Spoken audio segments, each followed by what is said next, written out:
Time ബേസിൽ ഇപ്പോൾ മിക്കവർക്കും സർവേയുടെ പേജ് എടുത്തു കഴിഞ്ഞാൽ there is no survey available right now എന്നൊരു ഓപ്ഷൻ കാണാൻ സാധിക്കുന്നതാണ്.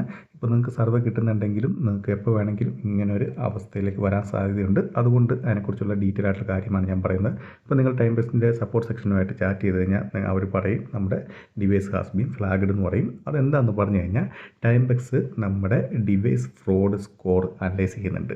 അപ്പോൾ ഡിവൈസ് ഫ്രോഡ് സ്കോർ എന്ന് പറഞ്ഞു കഴിഞ്ഞാൽ നമുക്കിപ്പം ഉദാഹരണം പറയുവാണെങ്കിൽ അവർ പറയുന്ന കുറേ കാര്യങ്ങൾ എന്ന് പറഞ്ഞു കഴിഞ്ഞാൽ ഒന്നിൽ നിങ്ങൾ യൂസ് ചെയ്യുന്ന മൊബൈൽ ഫോണിനകത്ത് നിങ്ങൾ സോഫ്റ്റ്വെയർ അപ്ഡേറ്റ് ചെയ്ത് കാണില്ല, അല്ലെങ്കിൽ നിങ്ങളുടെ ടൈം ബേസ് യൂസ് ചെയ്യുന്ന പാസ്വേഡ് സ്ട്രോങ് പാസ്വേഡ് ആയിരുന്നില്ല, അല്ലെങ്കിൽ നമ്മൾ ഇപ്പോൾ നിങ്ങളിപ്പം വീട്ടിലായിരിക്കുമ്പോൾ നമ്മുടെ വീട്ടിലിരുന്ന് നമ്മൾ ടൈം ബേസ് യൂസ് ചെയ്യുമ്പോൾ നമ്മൾ ഒരു വൈഫൈ അല്ലെങ്കിൽ ഒരു മൊബൈൽ നെറ്റ്വർക്ക് യൂസ് ചെയ്യുന്നു, അല്ലെങ്കിൽ നമ്മൾ വേറെ പബ്ലിക്കായിട്ടുള്ള ഏതെങ്കിലും പ്ലേസിൽ പോകുമ്പോൾ പബ്ലിക് വൈഫൈ നമ്മൾ യൂസ് ചെയ്യുന്നു, അങ്ങനെയുള്ള ഇതൊക്കെ വരുമ്പോഴത്തേക്കും നമ്മുടെ ഫ്രോഡ് സ്കോർ, അതായത് ആ ഡിവൈസിൻ്റെ ഫ്രോഡ് സ്കോർ കൂടുന്നതായിരിക്കും.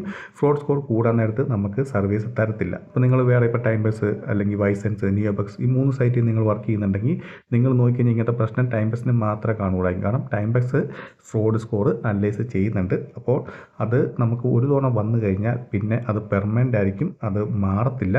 അപ്പോൾ നിങ്ങൾ പ്രത്യേകം ശ്രദ്ധിക്കുക. നിങ്ങൾ ഇപ്പോൾ ടൈം ബേസിൽ വർക്ക് ചെയ്യുന്നവരാണ്, സർവേ ഒക്കെ കിട്ടുന്നവരാണെങ്കിൽ നിങ്ങൾ തീർച്ചയായും ഒരേ നെറ്റ്വർക്കിൽ മാത്രം സർവേ ചെയ്യുക. ഇപ്പോൾ വൈഫൈ യൂസ് ചെയ്യുന്നതാണെങ്കിൽ വൈഫൈ യൂസ് ചെയ്ത് മാത്രം സർവേ ചെയ്യുക.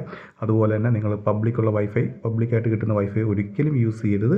അങ്ങനെയൊക്കെ വരുമ്പം നമ്മുടെ ഡിവൈസ് ഫ്രോഡ് സ്കോർ കൂടുന്നതായിരിക്കും. അങ്ങനെ കൂടിക്കഴിഞ്ഞാൽ നിങ്ങൾക്ക് ഉറപ്പായിട്ട് സർവേ കിട്ടത്തില്ല. ഒരു തവണ ഇത് ഫ്ലാഗ്ഡ് ആയിക്കഴിഞ്ഞാൽ പിന്നെ നിങ്ങൾക്ക് അത് തിരിച്ചു കൊണ്ടുവരിക എന്ന് പറയുന്നത് പറ്റത്തില്ല. പിന്നെ നമുക്ക് സർവേ കിട്ടുന്നുണ്ട്. എങ്ങനെയെന്ന് പറഞ്ഞാൽ ക്ലിക്കിലൂടെ, നമുക്ക് ഇപ്പോൾ പുഷ് ക്ലിക്കിലൂടെ നിങ്ങൾക്ക് സർവീസ് കിട്ടുന്നതായിരിക്കും.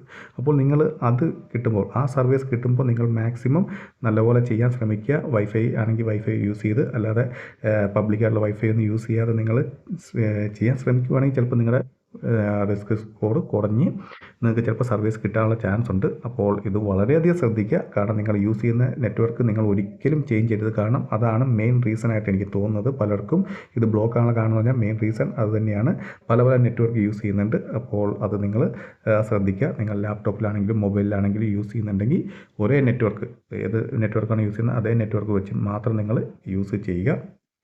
പിന്നെ ഇത് അവർ പറയുന്ന പെർമനൻ്റ് ആണ്. നമുക്ക് കോൺടാക്റ്റ് സപ്പോർട്ട്, നിങ്ങൾ സപ്പോർട്ട് സെക്ഷനിൽ മെസ്സേജ് അയച്ചുകൊണ്ട് ഇതൊരിക്കലും മാറത്തില്ല. കാരണം അത് ടൈം ബേസ് നേരത്തെ തന്നെ സെറ്റ് ചെയ്ത് വെച്ചിരിക്കുന്നതാണ് ഡിവൈസ് ഫ്രോഡ് അനലൈസ് എന്ന് പറയുന്ന സാധനം. അതുകൊണ്ട് തന്നെ അതിനകത്ത് സ്കോർ കൂടി വന്നു കഴിഞ്ഞാൽ ഉറപ്പായിട്ടും ആ സർവേ നമുക്ക് കിട്ടാത്ത ഒരു പ്രശ്നം വരുന്നതായിരിക്കും. അപ്പോൾ അത് നിങ്ങൾ ശ്രദ്ധിച്ച് ഇനി സർവേ ചെയ്യുമ്പോൾ ചെയ്യുക. ഇല്ലെങ്കിൽ നിങ്ങൾക്ക് ഇപ്പോൾ സർവേ കിട്ടുന്നുണ്ടെങ്കിൽ നിങ്ങൾക്ക് എപ്പോൾ വേണമെങ്കിലും ബ്ലോക്ക് വരാനുള്ള ചാൻസ് ഉണ്ട്.